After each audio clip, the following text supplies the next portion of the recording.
बिपिएफआव leader दङ होनबा खाम्फाल'खासै सोरबा मुनमुन ब्रह्म सोरबा हाग्रामा महिलारि बेफोरो फेक्टरानो नंखाया आरो दिनै खाम्फानि थाखायसो बिपिएफआ थांनानै दङ हाग्रामानि थाखाय बिपिएफआ थांनानै गैया गतिके जा नोजोर बेखौ खाम्फा बिथाङा हाग्रामानि सायाव मोजां बुजिखाबाय एमपि इलेक्सननि उनाव नायदो खाम्फाया जेननायाथ' जौसे जौखोन्दो जेनखागोन दा बिपिएफनि जे हाग्रामा बिथाङा बुंदों जे उदालगुरि दरंआव 2 लाखनिबो बारा भटार्सफोरखौ भट लानो देरहागोन ओमफ्राय क'क्राझार लकसभायाव 3 लाखनि बारा भट लानो देरहागोन हाग्रामानि जा अनला ओंख्रियाव आगान थायि राव बे थांनाय 10 बोसोराव प्रमान जाबोदों हाग्रामाया दिनै बर' आदिबासि बर' मुसलमान बर' अना बर' जि कनफ्लिक्टनि गेजेरजों बिटिसिखौ धंस खालामबोबाय दा बे धंस जानाय बिटिसिखौ बालाबारियाव खुसेंग्रा जावनाय बायदि जावनो नागिरनानै बुरखांफिननो नागिरनाया गोरलै खोथा नङा मानोना हाग्रामाया जारिमिन जानानै थांबाय हाग्रामा हिसाबै दिनै जोंनि समाजा मालाबाबो बिथांखौ थावनि होलिया गतिके बे बेलायावहाय जोंहा बिसेस साननो गोनां गैया गावनि पलिटिकेल केरियारखौ बियो बेहा मोनसे गाज्रि केरेक्टार दङ गावनि जा जिरायनाय खामफ्लाय बे सानदों आजै आजौआ आबै आबौमोना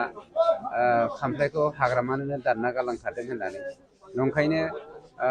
गाज्रि साननाय हनाय गाज्रि मावनाय दांनायनि गेजेरजोंबाबो बिथाङा गावनि पावारखौ लाबोफिनगोन बे थान्दाजों मानसिफोरखौ बुरखायगासिनो दङ खिन्थु दिनैनि दिनाव रायजो राजाफ्रा बुरबक नंला जे हाग्रामानि बाथ्राखौ थगायनायखौ मिथियालासिनो थानो आरो दिनैनि दिनाव रायजो राजाफ्रा बुरबक नंला जे हाग्रामानि धोनखौ बुजिनो सार मुनमुन ब्रह्मआ बुंदों जे खाम्फा बरगयारिखौनो सायख'दों बे बिटिआरनि ओनसोलनि रायजो राजाफ्रा मिनिनो ओंखारो बाथ्राखौ खोनायोब्ला बाथ्राया बेल' बे खोन्थाखौ खिन्थु आं बेक्तिगत भाबै गनायो बिपिएफआव लिडार दङ होनबा खाम्फाल'खासै सोरबा मुनमुन ब्रह्म सोरबा हाग्रामा महिलारि बेफोरो फेक्टरानो नंखाया आरो दिनै खाम्फानि थाखायसो बिपिएफआ थांनानै दङ हाग्रामानि थाखाय बिपिएफआ थांनानै गैया गतिके खाम्फाखौ अस्तित्वहीन खालामनो नागिरनाय खाम्फाखौ फाइनेन्सियेलि बुथारनो नागिरनाय खाम्फा बिथांनि आफाथालानि जा हा बे हा थालाखौ माने एरखुनानै गारनो नागिरनाय जा नोजोर बेखौ खाम्फा बिथाङा हाग्रामानि सायाव मोजां बुजिखाबाय एमपि इलेक्सननि उनाव नायदो खाम्फाया जेननायाथ' जौसे जौखोन्दो जेनखागोन गाव मिथिखायो बेस्रा नंखायनो पार्टिनि बाथ्राखौ एरायनो हायो बिथाङा टिकेटखौ लाख्लादों जेखियानो जाया बेनि रिजाल्टखौ एमपि इलेक्सननि उनाव